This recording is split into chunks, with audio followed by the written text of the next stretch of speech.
Guten Tag guys, and welcome to the first trainings vlog where I do the voiceover on the same day as the actual training. Today is gonna be snatches and upper body ones again, so the beginning is quite similar to the first vlog.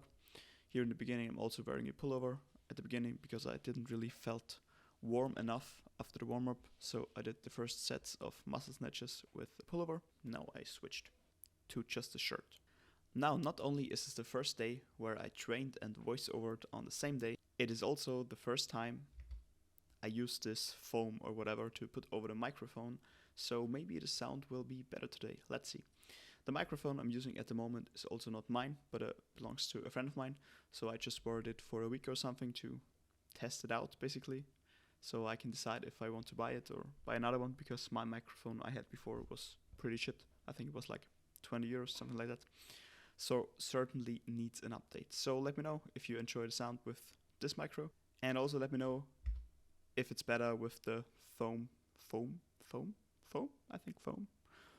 thing attached. Yeah, so here still muscle snatches.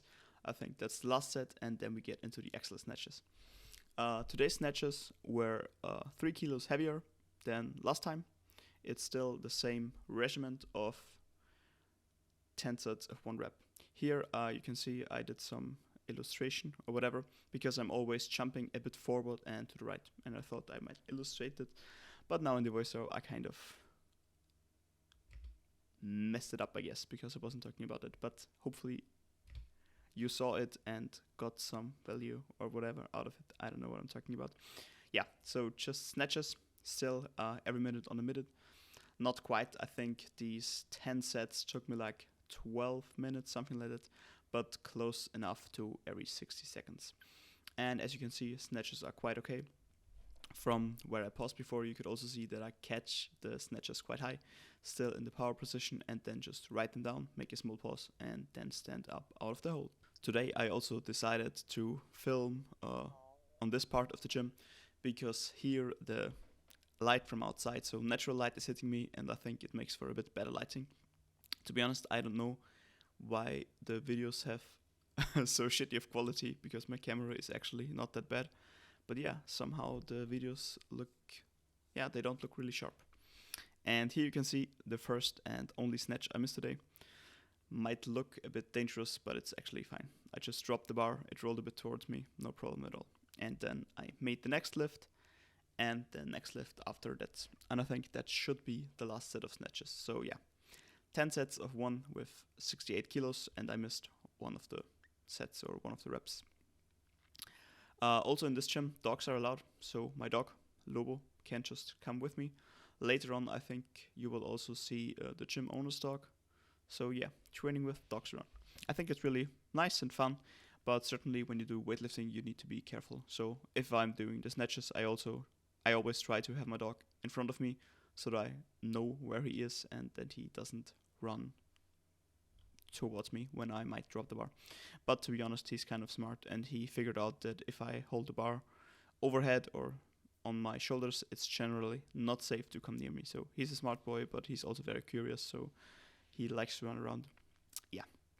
Now, after the snatches, I do some overhead presses and some quite narrow barbell bent over rows. Now, like I mentioned in the last 2 videos already, I try to have everything quite light so that I can easily recover and push some volume. And yeah, so overhead press just 45 kilos for 10 reps. Yeah, I think my best overhead press set for volume was like 50 for 12, so 45 for 10 is not that much, but for 3 sets and it kind of adds up, so I think it's good enough for now. And anyways, after weightlifting, generally your shoulders are a bit trashed, so you can never really get as much work out of your shoulders if you did some snatches or especially some jerks.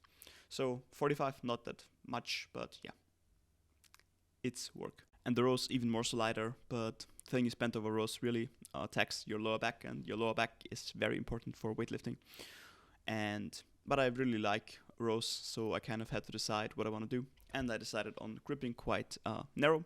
That means more range of motion, and hence more work for the upper back and the lats, but not as taxing for the lower back, because it's not as much load.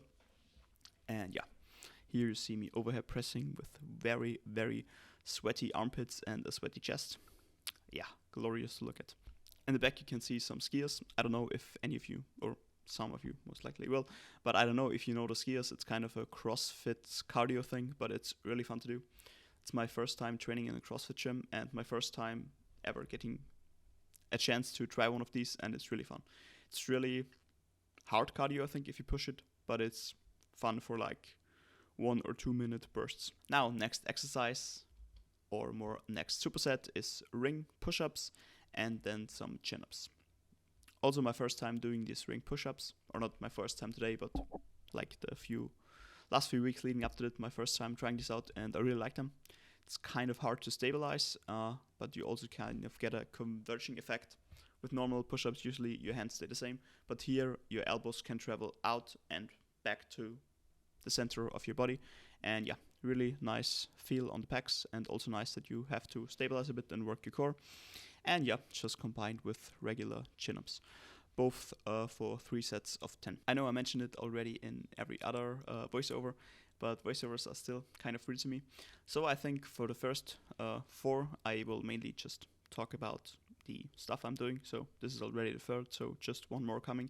And then I might talk about other stuff, because I have 4 days. So once we're through, it's basically just increasing weight, decreasing sets, increasing reps, or whatever. So it will kind of be same old, same old. So then I might talk about other stuff. But for now, I'll mainly talk about what I'm doing. Yeah. So here, still ring push-ups. Really like these. It's also kind of a plank, basically, because in a push-up you should have somewhat same posture to a plank. And yeah, quite taxing on the core, especially on the rings. And yeah, chin-ups, nothing really much to say about them.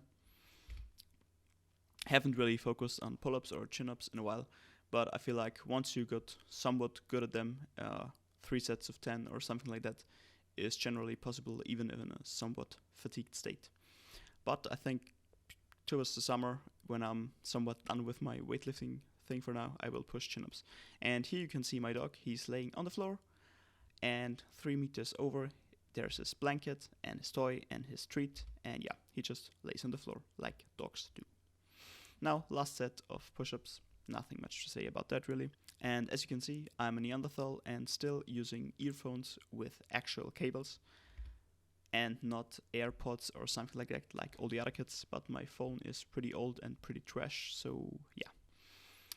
Tends to not work that great with Bluetooth earphones, but I don't mind.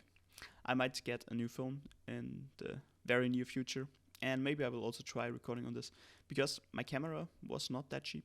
I think like 800 euros, something like that, but the quality isn't really not that good. I feel like most new phones and the iPhone from my girlfriend certainly have almost as good, if not sometimes better quality. And yeah, here for the last set of chin-ups, I decided to be a douche and take off my shirt, because also no one was in the gym, just so I could look at my back muscles and see, yeah, how they look. Also a nice little small flex here. Yeah, not really that lean at the moment, but it's getting there. And here we have the accessories. As I said, no one was in the gym, so I also filmed the accessories. Just triceps overhead extensions, face pulls, and some dumbbell biceps curls. To be honest, I don't feel really stupid filming myself in the gym, except for the accessories. Like filming snatches, filming squats, all feels fine. But if you do a set of curls and you film yourself, boop, kind of feels douchey. After that, I did some one-armed overhang walks. Really no real thought process behind these. I just thought, while I'm here and I can do some stuff that I usually can't do, I will just do some functional or whatever stuff and combine that with a few leg raises. After that, I did some stretching and I also filmed a bit of that. In general, I feel like most people somewhat overvalue stretching, especially people not in the fitness industry. People in the fitness industry maybe tend to undervalue it a bit, but the normal person like your mom or whatever probably thinks stretching is more important than it is. But it certainly is important in some context. For me, the thing at the moment is that due to the weightlifting, my left hip flexor is somewhat, it's not cramping, it's just a bit under tension. And yeah, so I try to stretch this out the most, and yeah, also some other stretches. I think the video footage is already over, so yeah, let's just end this. As always, you're very welcome to leave me some criticism down in the comments below. This was Fed. Thanks for watching, guys,